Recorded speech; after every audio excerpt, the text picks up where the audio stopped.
आज की क्लास की शुरुआत करते हैं। आज हमारे पास पूरी जो पिछले 6 दिन की जो मेहनत है उसके बाद हम किस लेवल पे आ चुके हैं वो देखेंगे। तो ये हमारे सामने कुछ नीट और मेंस के जो क्वेश्चन है, एक एक करके इसकी लिस्ट बनाते हैं, देखते हैं कौन कितना ऐसा इम्पोर्टेंट है। आज हम 25 क्वेश्चन करेंगे इसके, शुरू के 25, और उनमें से आप कम से कम नहीं तो 8 या 9 बात ऐसी नहीं सीखोगे जो अभी तक आपने नहीं सीखी थी। तो कुछ नई चीजें सीखते हैं, पुरानी तो खैर सभी को पता ही है।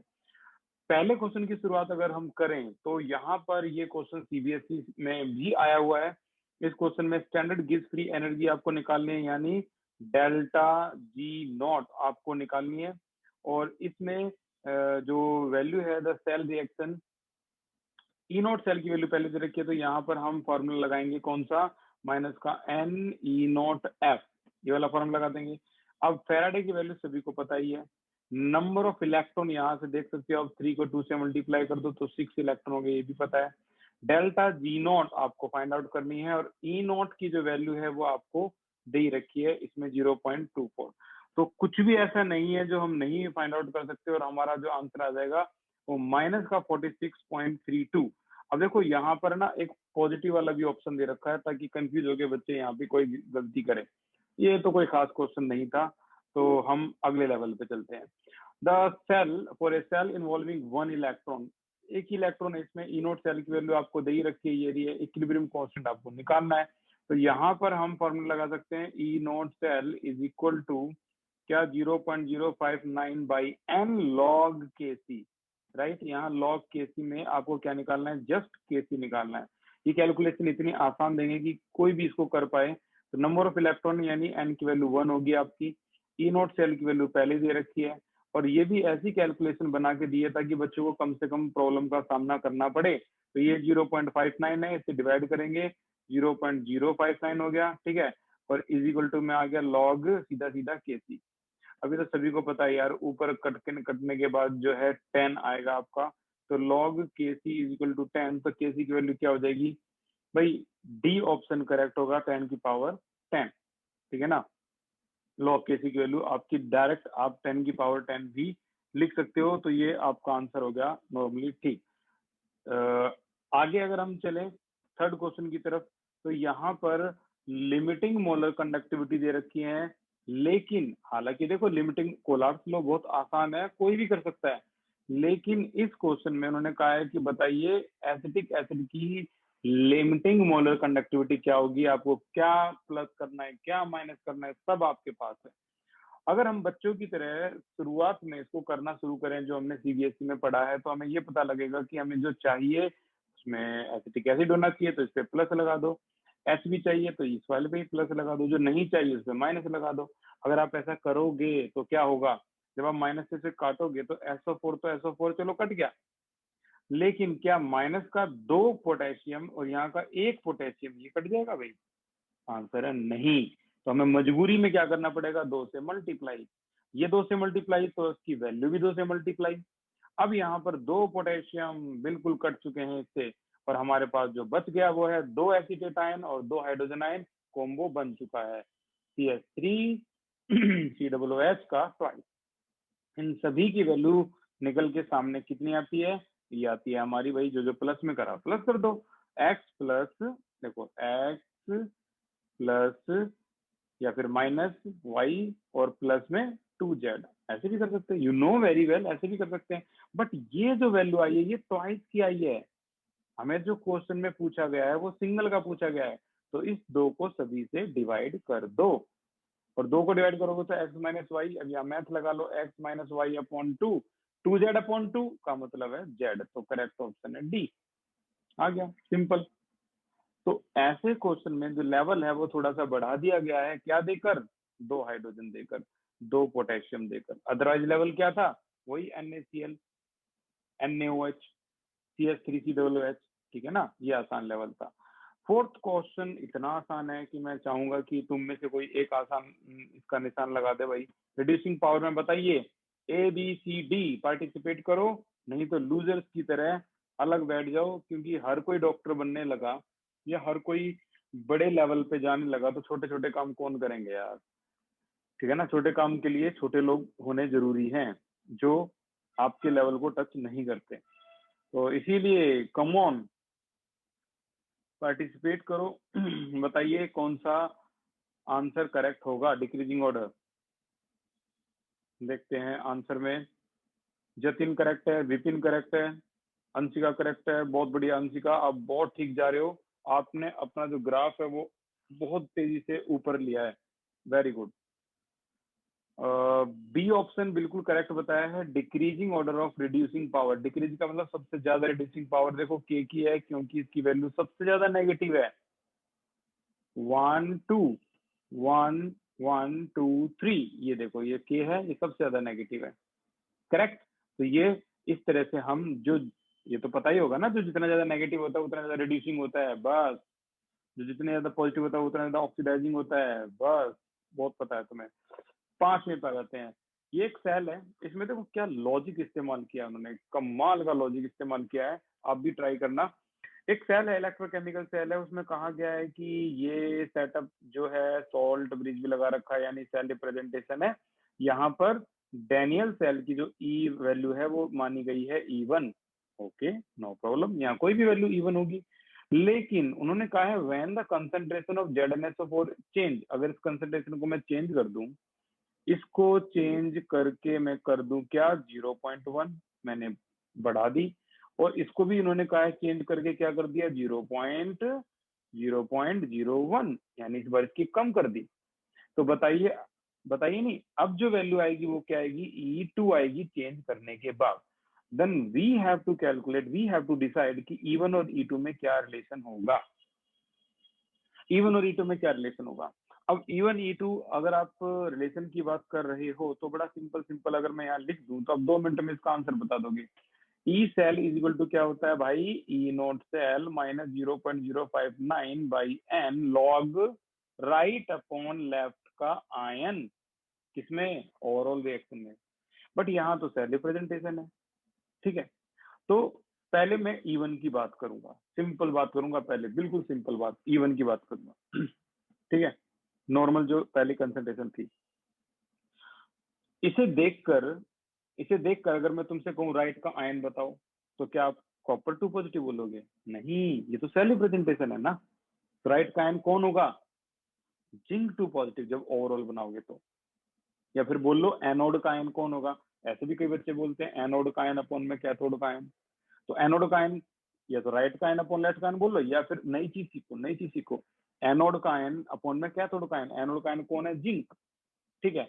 और जिंक की यहाँ वैल्यू क्या है 10 की पावर -2, यहाँ वैल्यू क्या है 10 की पावर या 1 है, 1 मोलैरिटी है। ओके, और आसान है, लो भी, ये 1 हो गया, 10 की पावर 1 मोलैरिटी है तो 1 ही लिख दो, 1 हो गया, ये आ गया। अब देखो ये जो 10 की पावर -2 है, ये -2 को आप सोल्व करोगे, लोग 10 की पावर -2 में तो 1 हो गया ना नीचे। तो यहाँ -2 log 10 आएगा, -2 log 10 जब मल्टीप्लाई करोगे तो माइनस माइनस हो गया ना प्लस। अब ये टोटल वैल्यू ऐड होकर मोर वैल्यू बनाएगी। In this case E naught cell, दूसरे वाले केस को भी मैं लिख रहा हूँ, वैसे यार तुम्हें एग्जाम में लिखने की जरूरत नहीं है, इतना इतना सब कुछ कोई बच्चा नहीं लिखता। शार्प स्टूडेंट पेन का कम से कम इस्तेमाल करता है। राइट, एनोड अपॉन में कैथोड का आयन, राइट। अब चेंज कर दो, चलो चेंज करो। ऊपर आ गया 1, नीचे आएगा 10 की पावर -2, इसको ऊपर ले जाओगे तो 10 की पावर क्या हो जाएगा, ये 2 हो जाएगा, राइट। 2 log 10 यानी कोई माइनस माइनस प्लस हुआ ही नहीं, यानी ये वैल्यू तो भाई माइनस होके ही रहेगी। आंसर क्या आएगा, लेस। तो अब आप बता सकते हो ये E1 था, ये E2 था, E1 मोर है, E1 मोर है, E2 लेस है, ठीक है। तो ये नहीं कि आपको पूरा सोल्व करो वहां बैठो, ये कोई CBSE का एग्जाम नहीं होता। यहाँ कम से कम पेन चलाओ, ज्यादा से ज्यादा दिमाग चलाओ, ठीक है ना, ट्रिक्स चलाओ, ट्रिक्स भी बहुत बढ़िया है। अगला क्वेश्चन भी बड़ा सिंपल और सादा सा क्वेश्चन है। मोलर कंडक्टिविटी जो है वो इतने मोल पर डेसीमीटर क्यूब सॉल्यूशन की इतनी दे रखी है। मोलर कंडक्टिविटी इतने मोल पर decimetre solution of AgNO3 with electrolytic conductivity इतनी दे रखी है। तो बताइए मोलर कंडक्टिविटी क्या होगी, यानी आपको बताना है कापा बाई C इंटू 1000। क्या कंसंट्रेशन क्या होनी चाहिए, आंसर कंसंट्रेशन होनी चाहिए मोल पर लीटर। कंडक्टिविटी क्या होनी चाहिए, कंडक्टिविटी होनी चाहिए साइमन पर सेंटीमीटर, तभी आप 1000 लगाने का सुख ले पाओगे। तो यहाँ पर 1000 है, अगर मैं यहाँ पर 1000 में साइमन पर सेंटीमीटर को देखूं तो कंडक्टिविटी का रास्ता साफ है, लेकिन बच्चे बेचारे फंस गए। मोल पर डेसीमीटर क्यूब है, यहाँ तो हमें मोल पर लीटर चाहिए। आधो को पता ही नहीं डेसीमीटर क्यूब क्या होता है, तो मैं बता दूं आपको। 1 डेसी क्या होता है, डेसी सेंटी मिली माइक्रो, तो डेसी होता है 10⁻⁻1 मीटर, और सेंटी क्या होता है 10⁻⁻2 मीटर। दोनों को अगर आपस में इंटरलेट करोगे तो पता लगेगा 1 decimetre cube equal to 10 centimetre. Right right. तो 1 डेसीमीटर क्यूब को ये देखो, ये इतना बड़ा होता है, 10 सेंटीमीटर इतना बड़ा होता है। तो 10 सेंटीमीटर की लेंथ, ब्रेथ, हाइट सब कुछ कैलकुलेट करोगे तो इतना डब्बा बन जाएगा, इतना बड़ा डब्बा बन जाएगा। ठीक है, क्यूब क्यूब का डब्बा। और उसमें कितना लीटर पानी आ सकता है, 1 लीटर। यानी जिन बच्चों को पता है वो तो बच गए कि 1 डेसीमीटर की क्यूब इक्वल होता है 1 लीटर। इसका मतलब ऐसा यूनिट तो हमारे फेवर में चली गई। अब यहाँ ऐसा यूनिट क्या बन गई आपकी, 0.5 मोल पर लीटर बन गई ना, 0.5 मोल पर लीटर। और अगर यही आ गया फिर तो कोई क्वेश्चन कुछ है ही नहीं। 5.76 इंटू 10⁻³ ये तो ऑलरेडी ठीक था साइमन पर सेंटीमीटर। करना क्या है, कप्पा बाई इंटू 1000 लगाओ और आपका आंसर आपके पास होगा। ये हो गया आपका बी ऑप्शन करेक्ट। क्लियर। यानी जिन बच्चों को यही नहीं पता होगा कि 0.5 मोल पर डेसीमीटर क्यूब जो है वो इक्वल होता है 0.5 मोल पर लीटर के, वो बच्चे तो इस क्वेश्चन को छोड़ देंगे। अब ये यही डिफरेंस है। मैं हमेशा बच्चों को आपको थोड़ा थोड़ा हमेशा बताता रहता हूँ, this is CBSE and this is NEET. बस ये डिफरेंस होता है। ये नहीं कि वो नीट कोई हुआ है बहुत बड़ी चीज है, या फिर मेन आईआईटी मेन जो है वो बड़ी चीज है। एडवांस बड़ी चीज हो सकती है लेकिन ये नहीं, मेन जी मेन्स नहीं भाई। 7 during electrolysis of molten sodium chloride, ठीक है, time require for production of 0.5 mole chlorine gas. ठीक है भाई, हमने तो ऐसे टाइम के बड़े क्वेश्चन किए हैं। अब NaCl है, उसमें सोडियम पूछता तो हम 2 मिनट में खेल खत्म कर देते। सोडियम पूछता तो ये ऐसे करके भाई एन ने पॉजिटिव 1 इलेक्ट्रॉन गेन करा है, सोडियम डिपॉजिट हुआ है, तो टाइम रिक्वायर्ड अभी निकाल देंगे W=ZIT। लेकिन सोडियम नहीं पूछा, उन्होंने जानबूझ के क्या पूछा, सोडियम पूछते तो सीबीएसई, क्लोरीन पूछ लिया तो आईआईटी मेन। तो क्लोरीन पूछा है, क्लोरीन गैस बताइए उसे लिबरेट होने, देखो क्लोरीन तो गैस है, वो डिपॉजिट थोड़ी ना होगी, वो तो लिबरेट होगी ना। 3 एम्पियर का करंट पास करेंगे तो बताइए ये कितना टाइम लेगी इतना मोल गैस डिपॉजिट होने में। क्लियर। तो भाई हम यहाँ फिर से क्लोरीन गैस कोई ज्यादा बड़ी बात नहीं है, Cl नेगेटिव होता है तो Cl प्लस में इलेक्ट्रॉन लॉस हो गया, क्योंकि ये डाइएटॉमिक फॉर्म में होती है तो 2 2 2 ये लगा दो, Cl2 हो गया ना अब आपका। बस इस इक्वेशन का सहारा लेके हम सब कर सकते हैं, कितनी गैस लिबरेट हो रही है सब बता सकते हैं। कैसे भाई, W=ZIT की मदद से। जेड जेड तो मैंने कल भी क्लास में बताया था, इसको देखकर कोई भी जेड बता सकता है भाई। ठीक है, इसको देखकर साफ साफ कोई भी जेड बता सकता है। जेड बताते समय जेड को क्या बोलते हैं, W अपॉन में, सभी को पता है ना, Z=W अपॉन में Q, Q=Z, Q फैराडे का फर्स्ट लॉ। तो W अपॉन में Q अगर 2 इलेक्ट्रॉन देख के मैं लिख लूँ 2 फैराडे यानी 1 लाख, कई बच्चे यहाँ भी कंफ्यूज जाएंगे, 2 × 96,500 राइट, 2 फैराडे।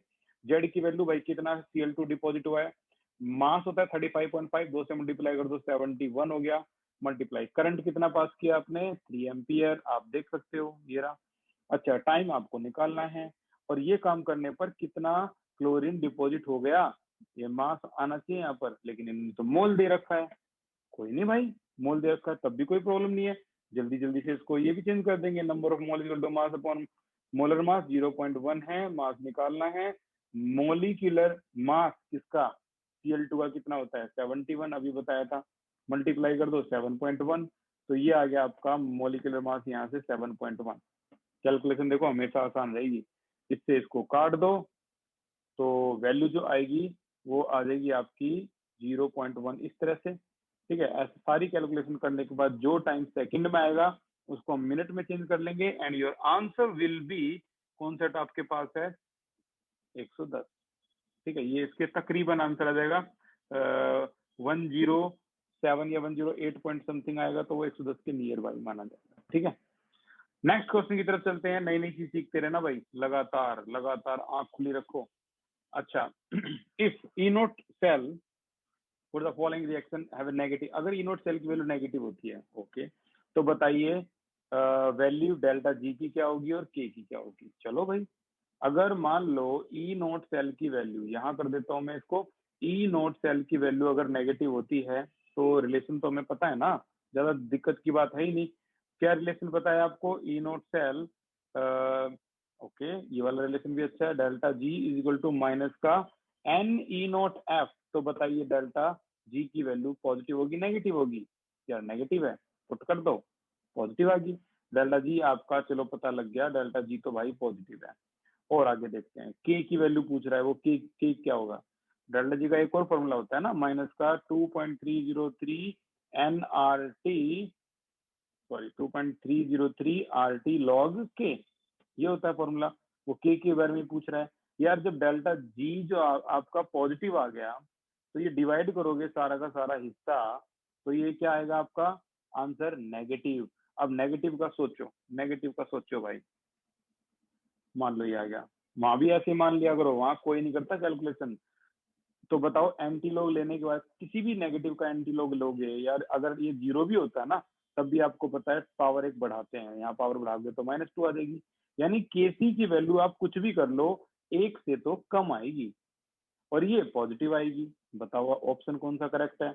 ऑप्शन है डेल्टा जी पॉजिटिव और के की वैल्यू कुछ भी कर लो एक से कम आएगी। A option is correct, this is correct answer, right. अब चलो ठंडे दिमाग से क्वेश्चन नंबर 9 को भी हम करते हैं। नंबर ऑफ इलेक्ट्रॉन बताने हैं delivered at the cathode for the electrolysis by a current of 1 ampere 60 second. Okay, तो Q is equal to I into T. Current कितना 1 एम्पियर, टाइम कितना 60 सेकेंड। लो भी आपका आंसर आ गया 60 कॉलम। अब समझो, एक को इतने कॉलम में एक इलेक्ट्रॉन होते हैं, तो बताइए 60 कॉलम में कितने इलेक्ट्रॉन होंगे, राइट। इतने कॉलम में एक इलेक्ट्रॉन बनता है, इतना चार्ज जो है, तो बताइए 60 का क्या बनेगा? 2 मिनट लगेंगे यार आपको निकालने में। करेक्ट आंसर है इसका सी ऑप्शन इज करेक्ट। खत्म, क्लियर है ना, ये तो इतना कुछ था भी नहीं। नंबर 10 पर आते हैं, चलो। Zinc can be coated iron, zinc को आयरन पे कोट कर सकते हैं? हाँ जी कर सकते हैं, कर सकते हैं, और ये आयरन को बचा भी लेगा, आयरन को कोरोजन से बचा भी लेगा, ठीक है ना। अब बताइए क्या इसका रिवर्स कर सकते हैं? आंसर है नहीं, नहीं। कभी तुम सोचो कि जिंक पे आयरन की कोटिंग कर देंगे तो ये आयरन जिंक को बचा लेगा? नहीं बचा सकता भाई। क्यों नहीं बचा सकता? मैं बताता हूँ क्यों नहीं बचा सकता। कल्लू ने कार मांगी ऑल्टो जैन फरारी, पापा बोला क्यों आज और पिटेगा। इस पूरी सीरीज में कौन इलेक्ट्रॉन लॉस कर सकता है? ये ऊपर की तरफ इशारा होता है, ये आपका जिंक है, ये आपका आयरन है। तो कौन जल्दी इलेक्ट्रॉन लॉस कर सकता है? एक बात तो साफ होगी भाई, जिंक जल्दी इलेक्ट्रॉन लॉस कर सकता है।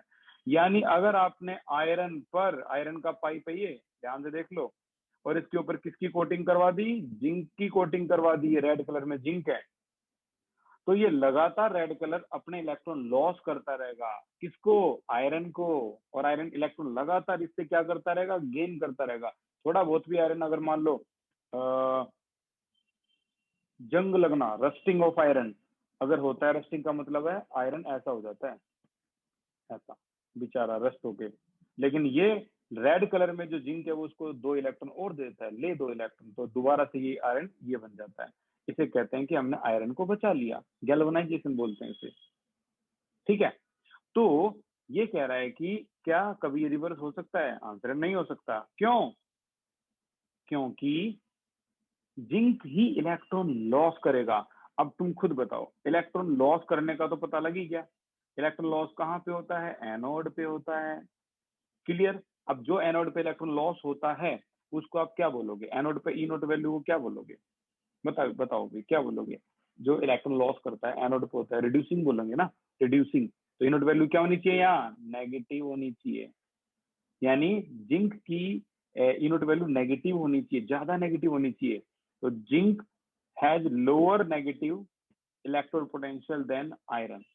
और अगर ये क्या कह रहा है कि but the reverse is not possible because zinc की जो लोअर नेगेटिव इलेक्ट्रोड पोटेंशियल होती है आयरन से, इसीलिए ऐसा होता है। 10 का करेक्ट आंसर जो होगा, लोअर नेगेटिव, सॉरी गलत है, हाइयर नेगेटिव, ज्यादा नेगेटिव। ये भी तो लोअर हाइयर करते रहते हैं ना, मैथ भी तो अंदर आ जाता है। ठीक है, जिंक की क्या होनी चाहिए, हाइयर नेगेटिव वैल्यू होनी चाहिए, तभी तो वो एनोड पे आएगा, तभी तो वो इलेक्ट्रॉन लॉस करेगा। करेक्ट, हाइयर नेगेटिव, किसी की भी हाइयर नेगेटिव वैल्यू होती है ई नोट की, तो हम क्या बोलते हैं भाई इसको, वो एनोड पे आएगा, वो रिड्यूसिंग होता है, वो एनोड पे आएगा, और एनोड वाला ही इलेक्ट्रॉन लॉस करेगा। ठीक है ना, तो ये इसका पूरा सेटअप था। आसान लगा होगा, और ये है भी आसान।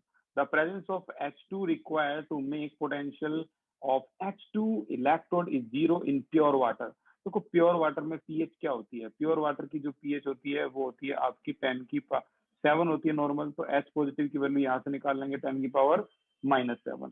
अब जब 10⁻7 H पॉजिटिव की वैल्यू आई गई, तो वो पूछ रहे हैं कि बताइए presence of hydrogen required to make potential of H2 electrode 0।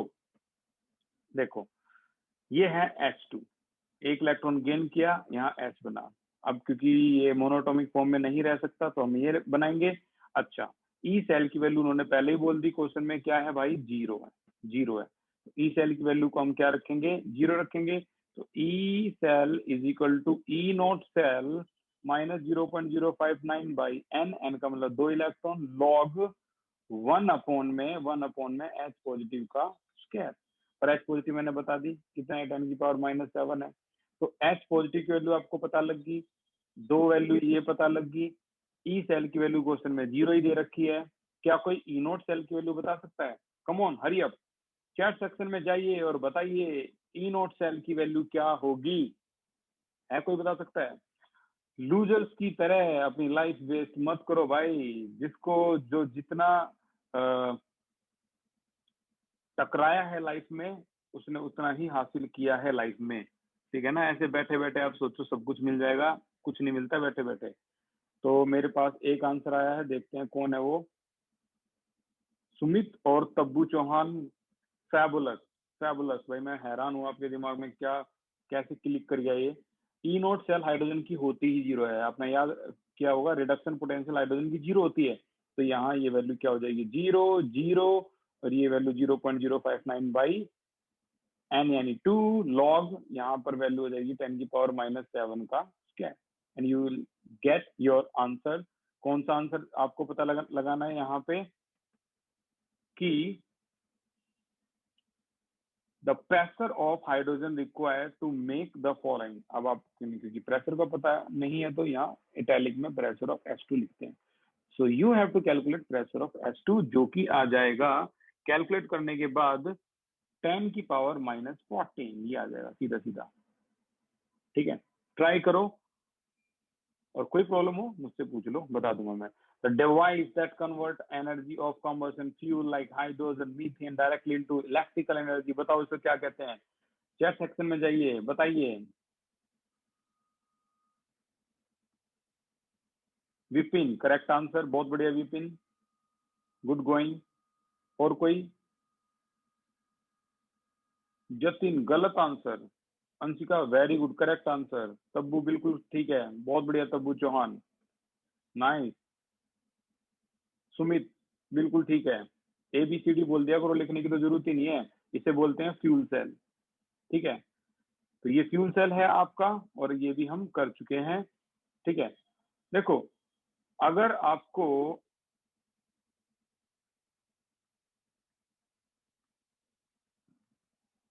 Learn learn अगर आपको लर्न करना आ रहा है चीजों को, ठीक है, तो बहुत जल्दी आप इसका एल मिटा दोगे। ठीक है ना, और फिर आपको वो मिलेगा जो आप चाहते हो। You will start earn, but first you have to start learn. तो जितना हो सके नई चीज सीखो रोज, सोने से पहले कुछ नया सीख के सो। 0.1 mole of this is oxidized the quantity of electricity required for completely oxidize, ये हमने अपने नोट्स में भी किया है, ठीक है।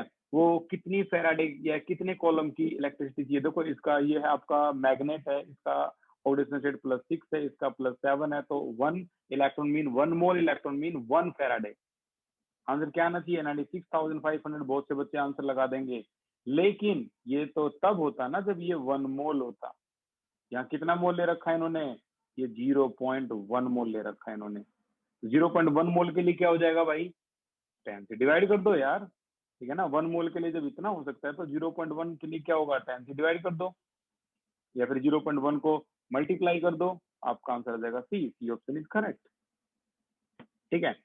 और आसान से क्वेश्चन की तरफ चलते हैं। वेट ऑफ सिल्वर निकालना है, एटॉमिक वेट दे रखा है, displace by quantity of electricity required for displacement of इतने ml oxygen at STP. STP हमारी बहुत हेल्प करने वाला है। ऑक्सीजन है, सिल्वर है, किसी एक कंटेनर में भी नहीं डाला है, अलग अलग कंटेनर है, सीरीज में लगा रखा है, और बता रहे हैं दोनों में एक ही क्वांटिटी ऑफ इलेक्ट्रिसिटी सप्लाई कर दिया है। तो यहाँ लग गया आपका कौन सा लॉ, यहाँ लग गया आपका W ऑफ Ag अपॉन में equivalent weight of Ag equal है W of O2 divided by equivalent weight of O2। अब आपने अगर आपने ये सारे नोट्स ध्यान से पढ़े होते, टॉपर्स नोट जो हम ये लेते हैं, तो इस टॉपर नोट में इन्होंने बहुत बढ़िया तरीके से बताया है कि किस तरह से अगर ऑक्सीजन होता है तब इक्विवेलेंट वेट कैसे निकालते हैं, और अगर ऑक्सीजन नहीं होता तब इक्विवेलेंट वेट कैसे निकालते हैं। तो ये लास्ट क्लास ही थी आई गेस इसमें इक्विवेलेंट वेट की। तो ऑक्सीजन का केस भी इसमें आया था। देखो जब ये क्लासेस होती है तो नई नई चीजें सीखा करो, अदरवाइज आपको ये एक साथ सीखनी पड़ेगी और ये इकट्ठी होकर आपके सामने आएंगी जब भी आप कभी कंपटीशन की तैयारी करोगे, ठीक है। तो हम तो एक ही क्लास का यूज करते हैं, 7 दिनों में एक ही क्लास होती है आपकी IIT मेंस और ये इसकी। तो देखो इन्होंने रिडॉक्स रिएक्शन के लिए भी समझाया था कि किस तरीके से आपको n की वैल्यू लेनी है, यानी वो चार्ज लेना है। सॉल्ट के लिए भी बताया था कि सॉल्ट में कैसे आयन कैटायन और एनायन को हम मल्टीप्लाई कर लिख देते हैं। और तो देखो ऑक्सीजन आ गया ना, ऑक्सीजन में भी बताया था कि टोटल चार्ज कैसे दिखाते हैं, चार्ज 4 कैसे आया, क्योंकि एक ऑक्सीजन का होता है -2, 2 ऑक्सीजन का कितना हो जाएगा 4। तो गैस के लिए भी बता रखा है कैसे करते हैं, N2 में नम चार्ज वगैरह वगैरह। अब हमारी इसी ने हेल्प कर दी, इसने हेल्प कर दी हमारी बहुत इजीली। देखो W ऑफ Ag तो फाइंड आउट करना है, ये तो फाइंड आउट करना है, clear. Equivalent weight of Ag बहुत सिंपल है, कैसे, 108 तो इसका होता ही है, divided by number of electron कितने हैं इसमें, 1 है। You know very well about Ag, एक इलेक्ट्रॉन गेन करता है और ये क्या बनता है Ag, तो एक इलेक्ट्रॉन से डिवाइड कर देंगे इसको ऐसे। ऐसे ही W ऑफ O2 अगर आपका निकल गया, देखो इक्विवेलेंट वेट O2 तो निकल गया ना, अभी देखा 32 अपॉन में कितना 4 आ गया आंसर इसका, तो 8। बस ऊपर का जिसने W निकाल दिया खेल कर गया यार, वो तो गेम जीत गया। जिसने W ऑफ O2 निकाल दिया वो गेम जीत गया। 22,400 ml, वैसे तो 22.4 लीटर भी बोल सकते हो। किसी भी गैस का वॉल्यूम एसटीपी पे होता है तो उसे बोलते हैं 1 मोल गैस, राइट। 1 मोल गैस कितनी होती है आपकी भाई, 32 ग्राम, 16 दूनी 32 ग्राम। तो 1 ml के लिए कितना होता है 32, 22,400। और कितना ml के लिए पूछा गया है यहाँ पे दिया हुआ है 5600 ml। तो यहाँ पर हम लिखेंगे अगर हमें 5600 ml के बारे में जानना है तो यहाँ 5600 ml यहाँ आ गया, ठीक है ना। अब वही 5600 ml की पूरी वैल्यू को, ये आपका W निकल गया, W ऑफ O2, ठीक है, ग्राम में है ना, ग्राम में 1 मोल, ग्राम का मतलब है 32 ग्राम। तो ये W इसकी वैल्यू आ गई, EO2 की वैल्यू तो दे ही रखी है आपको, ठीक है। ये आपकी आ गई पूरी 32 और 22,400 मल्टीप्लाई 5600 इस तरीके से। और इसके बाद आपका क्रॉस मल्टीप्लीकेशन और W ऑफ Ag आपका यहाँ से निकल के सामने आएगा कितना, तो करेक्ट आंसर है आपका 108 ग्राम ही आ जाएगा, 108 ग्राम। अगर आपको कॉन्सेप्ट पता है तो मैं बता दूं, ये सारी वैल्यू, ये 8 से इसको कैंसिल करोगे यहाँ पर तो ये 4 से कैंसिल हो जाएगी, इस 4 को इससे मल्टीप्लाई करोगे तो ये सारी वैल्यू आपस में बिल्कुल कैंसिल, खत्म, ठीक है। सिर्फ ये रह जाएगा, तो आपका WAG आपको दिख ही रहा है 108 ग्राम आ गया। तो ये कैलकुलेशन आसान होती है, वहां पे वो नहीं देते लंबी चौड़ी कैलकुलेशन। ये क्वेश्चन में कहा गया है बेवकूफ बनाने के लिए 0.1 मोलर दे दिया और बोला कि अमोनियम हाइड्रोक्साइड का मोलर कंडक्टेंस ये दे रखा है और इनफाइनाइट डाइल्यूशन का मतलब होता है लिमिटिंग मोलर कंडक्टिविटी ये दे रखी है। बताइए अल्फा क्या होगा डिग्री। तो अल्फा क्या होता है मोलर कंडक्टिविटी अपॉन में लिमिटिंग मोलर कंडक्टिविटी। मोलर का तो कोई यूज है ही नहीं इसमें, तो क्यों बेवकूफ बना रहे हैं, इसको इसे डिवाइड कर दो। Your answer will B 4.008%। पता है ना डिग्री में जो भी आएगा उसको 100 से मल्टीप्लाई करेंगे तो परसेंट आ जाएगा। तो ये तो सिंपल था, कुछ था ही नहीं इसमें। ये आपका सीबीएसई में भी है, ये क्वेश्चन सीबीएसई में भी है। ये आयंस दे रखे हैं आपको, ठीक है, बटन सेल बोलते हैं इसको, मर्करी सेल भी बोलते हैं। हाफ रिएक्शन दोनों की दे दी उठा के, तो बोल रहे हैं सेल पोटेंशियल निकाल के दिखाओ। इसमें तो निकला पड़ा है इसका सेल पोटेंशियल। और एक बात और है, यहाँ पर कॉन्सेंट्रेशन नहीं दे रखी, तो इसका मतलब सेल पोटेंशियल आपका सीधा सीधा मल्टीप्लाई करके आ जाएगा और वो वैल्यू आपकी होगी, मैं देख के लिख देता हूँ, सीधी सीधी मल्टीप्लाई बोल रहा हूँ मैं। सेल पोटेंशियल यानी E naught cell is equal to cathode minus anode यानी 0.34 माइनस में माइनस का 0.76 and you will get your value 1.1 volt. खत्म, क्लियर। इस क्वेश्चन में अगर आप ध्यान से देखोगे तो हाइड्रोजन गैस जो है वो डिपिंग प्लेटिनम वायर को डिप करने के बाद HCl पे पीएच अगर इतनी दे रखी है तो H पॉजिटिव की कंसंट्रेशन आ गई आपकी 10 की पावर -10।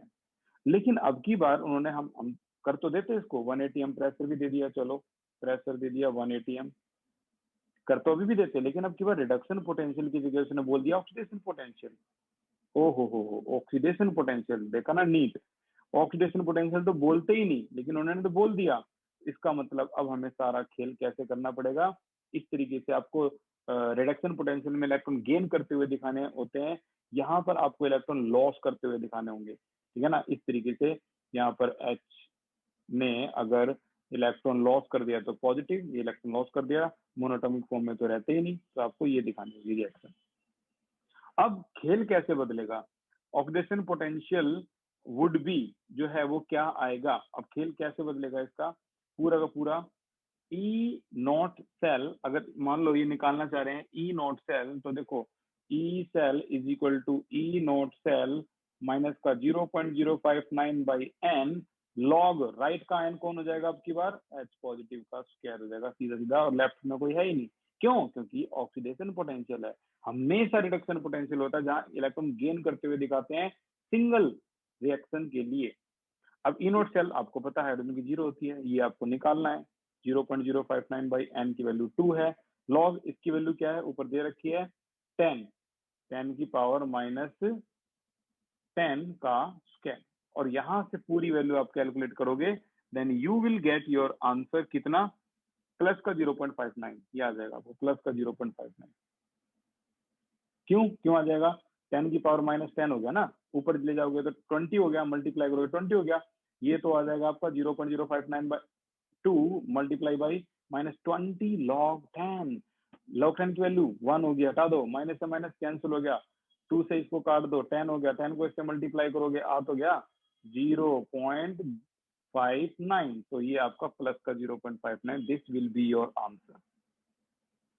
मैं ये नहीं कह रहा आप 100% चीजों को समझ लो, अगर कोई 80% भी समझ रहा है ना तो आने वाला नीट का जो एग्जाम है अभी जो हाल ही में उससे अगला वो केमिस्ट्री को तो ऐसे उड़ा देगा, ठीक है। आगे देखते हैं नंबर 18। नंबर 18 में यहाँ पे Mn2 पॉजिटिव प्लस 2 इलेक्ट्रॉन को गेन किया है तो इसकी वैल्यू ये है, और यहाँ पर 2 इलेक्ट्रॉन जो है यहाँ ये लॉस किए गए हैं, यहाँ इलेक्ट्रॉन लॉस हुआ है तो इसकी इनोट वैल्यू ये है, ओके। तो वो सिंपल सिंपल बोल रहा है, बताओ इनोट वैल्यू इस वाली रिएक्शन की क्या होगी।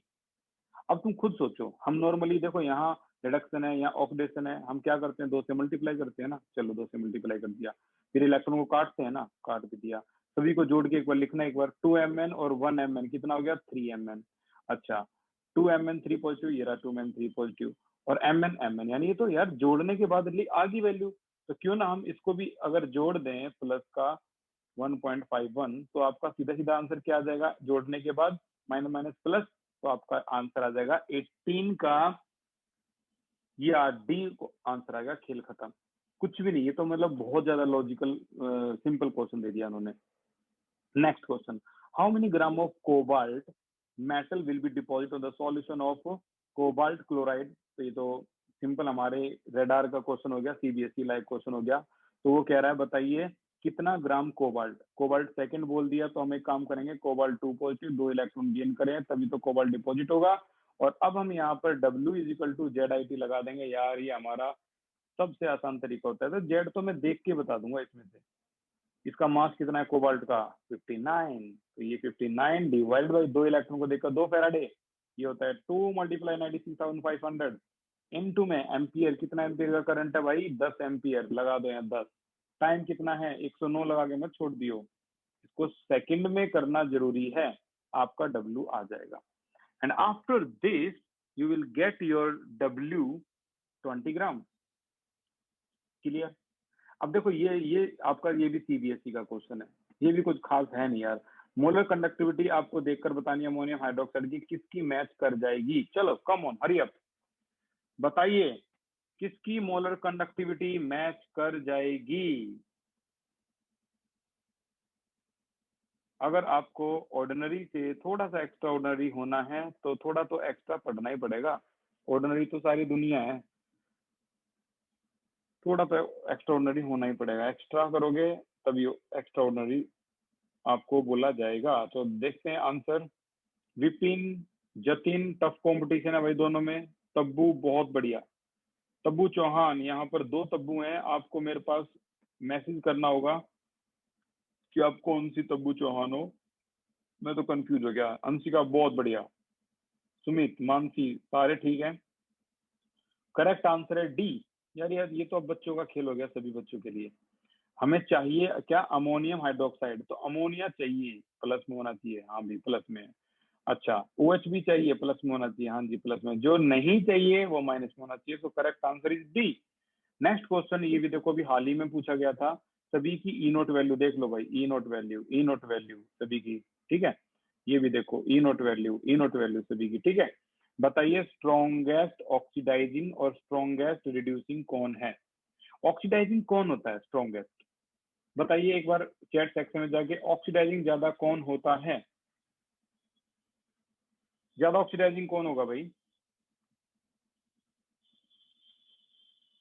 ये खत्म होने के बाद आज मैं चैप्टर नंबर 2 पे और चैप्टर नंबर 4 पे जो सिलेबस से डिलीट हुआ है वो आपके निशान लगवा दूंगा, चैप्टर नंबर 2 और चैप्टर नंबर 4 के, ठीक है।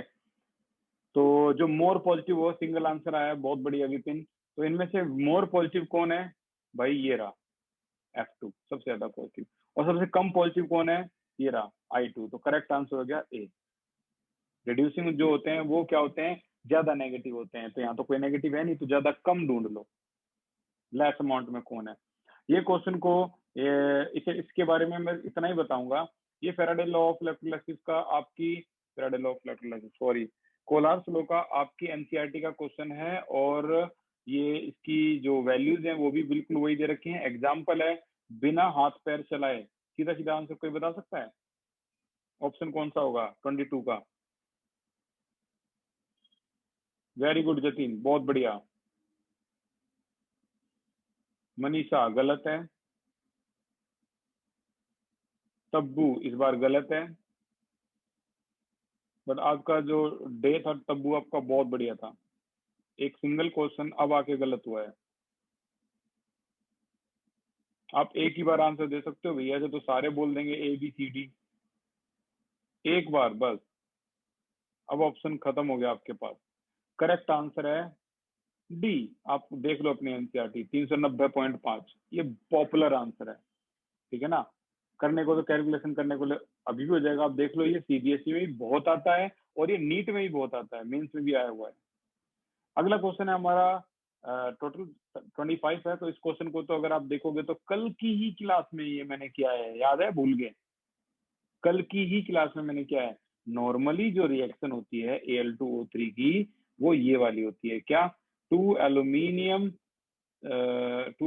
3 पॉजिटिव प्लस में 3/2O2। अगर 3 नहीं लिखना चाह रहे मत लिखो, बट ये रिएक्शन नॉर्मल होती है। किससे मल्टीप्लाई करूं जो ये रिएक्शन आपकी ऐसी आ जाए। और इसमें अगर आप देखोगे तो 3 पॉजिटिव लगा के तो N की वैल्यू क्या आ रही है, यहाँ पर 6 आ रही है। और इसकी शक्ल अगर ऐसी बनानी है तो सभी को 2/3 से मल्टीप्लाई कर दो। देखो 2/3 Al2O3, कल भी बताया था, ये 2/3 को मल्टीप्लाई करोगे तो 4/3 Al3 पॉजिटिव, और ये 2/3 को मल्टीप्लाई करोगे सब कैंसर O2, और यहाँ भी आपको 2/3 से अब मल्टीप्लाई करना ही पड़ेगा। तो आंसर क्या आ जाएगा n का 4, n की वैल्यू 4 आ गई। अब जब n की वैल्यू आई गई तो अब यार गिब्स फ्री एनर्जी में रह क्या गया, तो delta G is equal to minus का n E naught F.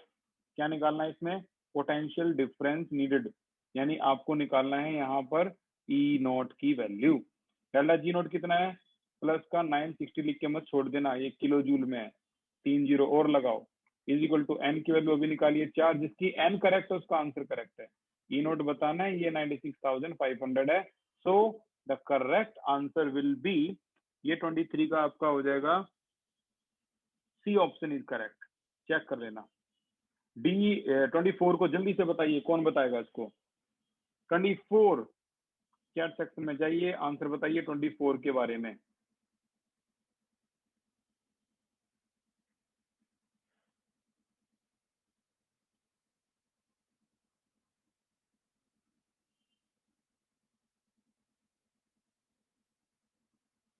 Very good Anshika, Jatin, Vipin, बिल्कुल ठीक, करेक्ट आंसर है आपका सी।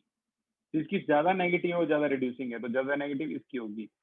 लास्ट क्वेश्चन आज का, और वो ये है इसकी, कॉपर पॉजिटिव ने एक इलेक्ट्रॉन गेन किया तो कॉपर सिंगल पॉजिटिव, एक और इलेक्ट्रॉन गेन किया तो कॉपर, दोनों के लिए इलेक्ट्रॉन पोटेंशियल ये है और ये है, तो बताइए दोनों की टोटल इलेक्ट्रॉन पोटेंशियल क्या होगी। कई बच्चे सोचते हैं दोनों को जोड़ दो, यार यहाँ दोनों को जोड़ोगे तो दोनों को जोड़ने के बाद आपका वो आंसर जो है, जो ऊपर करा है वैसा आंसर नहीं आएगा, ठीक है ना। ये तो आपकी Cu2 पॉजिटिव प्लस में Cu प्लस Cu ये पूछ रहे हैं। तो ऐसे क्वेश्चंस में आपको क्या करना होता है, डेल्टा जी दोनों की लेनी होती है, इक्वल है, ये पहले के लिए है आपका, this is called E1, this is called E1 0.10, और दिस इज कॉल्ड E2 0.50। तो दोनों की अगर डेल्टा जी नोट वैल्यू देखोगे 1 के, दोनों की delta G naught equal to क्या, डेल्टा जी 1 प्लस में डेल्टा जी 2, और डेल्टा जी होता क्या है, ये होता है माइनस का N E naught F plus का माइनस का एन ई नॉट एफ, दोनों को ऐड करके यहाँ माइनस का एन ई नॉट एफ। तो देखो जो चीज कैंसिल होगी वो क्या कैंसिल होगी, सोचो दिमाग में, एन एन एन कॉमन लेके कैंसिल, माइनस माइनस कैंसिल, तो रह क्या गया, रह क्या गया, N E naught F, minus का एन ई नॉट एफ जो है नंबर ऑफ इलेक्ट्रॉन, अगर यहाँ देखें तो 1 और 1 है, अगर दोनों केस में अगर देख लिए जाए तो N1, इसका N1, अब यहाँ पर तो नंबर ऑफ इलेक्ट्रॉन सेम नहीं है ना, देखो यहाँ नंबर ऑफ इलेक्ट्रॉन आपके कितने हैं, 2 हैं, है ना, ई नोट के टोटल के 2 हैं, बट यहाँ एक एक इलेक्ट्रॉन है, तो यहाँ भी मैं इसको क्या लिखने वाला हूँ ताकि डिस्टिंग्विश कर सके, और वो है आपका, ये है आपका N1 E1 N2 E2। तो जो कैंसिल होगा वो क्या होगा, माइनस और फेराडे कैंसिल हो जाएगा, और उसके बाद जो रहता है वो क्या आएगा, total NF is equal to E naught is equal to क्या, माइनस माइनस तो कैंसिल हो गया, F भी कैंसिल हो गया, तो N1 E naught plus N2 E naught 2, ये आ जाएगा आपका।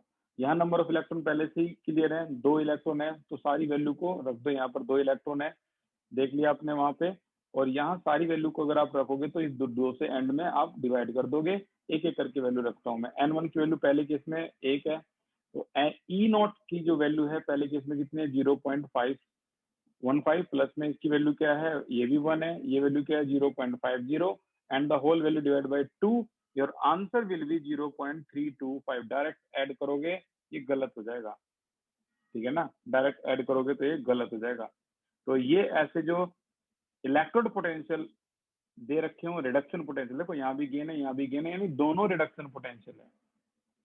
अगर आप उससे ऊपर वाले क्वेश्चन की बात करोगे तो वहां पर इलेक्ट्रोड पोटेंशियल दोनों नहीं थे। इस वाले क्वेश्चन की बात करें हम, जो अभी अभी हमने किया था, वहां पर एक, मैं इसकी बात कर रहा हूँ, यहाँ पर गेन ऑफ इलेक्ट्रॉन है, यहाँ लॉस ऑफ इलेक्ट्रॉन है, तो ये होगा यहाँ पे। अब जल्दी से एनसीईआरटी में जो सिलेबस रिड्यूस हुआ है, आप मैं चाहूंगा कि इसको ना इसको जितना जल्दी हो सके निशान लगा लेना, और एग्जाम से 4 दिन पहले 5 दिन पहले पता लग गया होगा आपका 18 का एग्जाम है केमिस्ट्री, और 13 का शायद फिजिक्स है, या मैं कुछ गलत बोल रहा हूँ, 13 18 यही है, केमिस्ट्री का 18 है। मैथ्स का एग्जाम कब है, कोई बता सकता है चैट सेक्शन में, मैथ्स का एग्जाम कब है?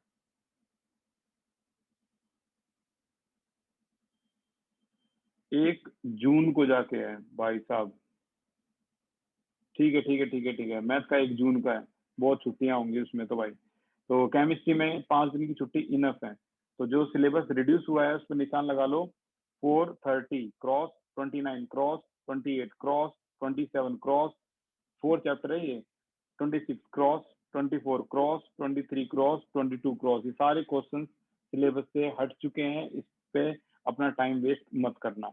और आगे अगर हम चले तो मैं पीछे से निशान लगा रहा हूँ इसके, यहाँ पे एक्सरसाइज, बाकी एक्सरसाइज बिल्कुल एज इट इज है जैसे है। इंडेक्स का 4.9 क्रॉस, और अगर हम बात करें तो ये पूरा जो पेज है, ये पूरा जो पेज है इसका, ये सारा का सारा कोलिजन थ्योरी, ये क्रॉस, ठीक है। इफेक्ट ऑफ कैटलिस्ट अभी है तो ये क्रॉस मत करना। एग्जाम्पल 4.11 क्रॉस, 4.10 क्रॉस, ये पूरा पेज क्रॉस, 113 पूरा पेज क्रॉस, ये पूरा पेज नहीं, यहाँ तक है, सॉरी, इन आरहीनेस तक, यहाँ तक से लेके आगे तक का पेज है क्रॉस। तो इसमें इस चैप्टर में तो इतना क्रॉस था आपका, बाकी तो सारा का सारा एज इट इज है। अगर बात करें चैप्टर नंबर इसकी, चैप्टर नंबर सेकंड की, ये नहीं बताया था मैंने, तो सेकंड को भी जल्दी से एक बार ध्यान से देख लो क्या क्या क्रॉस है। सेकंड को चैप्टर में 40, क्वेश्चन नंबर 40 क्रॉस, पूरा वेंट ऑफ फैक्टर क्रॉस कर दिया। 33 क्रॉस, 32 क्रॉस, 31 क्रॉस, ये नहीं आएंगे एग्जाम में। और इसके अलावा, और इसके अलावा ये जो जेंट न्यूमेरिकल माना जाता था, पिछले साल बच्चों के सर में बहुत दर्द किया इसने, क्रॉस, ये पूरा पेज क्रॉस, 57 पेज पूरा क्रॉस, ये न्यूमेरिकल फिर से क्रॉस, ये भी जेंट न्यूमेरिकल माना जाता था, ये भी क्रॉस कर दिया है। ये पूरा 56 पेज क्रॉस, सब कुछ क्रॉस, कुछ नहीं पढ़ना, ये आड़ कबाड़ जितना भी है।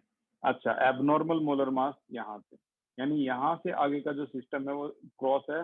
बाकी एक्सरसाइज तो मैंने आपको बताई दी, बाकी तो एज इट इज जो भी है वैसा आपका आएगा। तो मैं ये चाहता हूँ कि आप ना एग्जाम में मान लो 18, मान लो कि अब तो है ही 18 मई का एग्जाम, और एग्जाम में यहाँ 13 मई है आज, मान लो 13 मई आज है, तो कल से आप 14, 15, 16, 17 जो ये 4 दिन स्पेंड करने वाले हो ना, तो इन 4 दिन में डिलीटेड सिलेबस को ना ही पढ़ो तो ज्यादा बढ़िया है, क्योंकि ये 4 बहुत वैल्यूएबल टाइम है। मान लो एक दिन में आप 4 घंटे पढ़ते हो, 4 आवर, तो ये टोटल 16 आवर जो है वो बहुत वैल्यूएबल है। तो मैं तो यही चाहूंगा आप जो भी सीबीएसई में उससे पूरा दम लगा के पढ़ो, और 100 में से 95 प्लस स्कोर कर दो बड़ा इजीली, ठीक है ना। तो ध्यान देना, बाकी नीट के लिए तो यार आपको सब पढ़ना ही है, ठीक है ना, वो बात तो है ही अलग। बस इन 4 दिन में आपको ध्यान देना है इन चीज पे जो मैंने डिलीट पे निशान लगाया है ज्यादातर। तो उम्मीद है ये क्लास आपको समझ में आई होगी और आसान भी लगी होगी। Thank you so much for the class. अगले उसमें हम चैप्टर नंबर 4 केमिकल काइनेटिक पे पूरा फोकस करेंगे। Thank you so much, take care.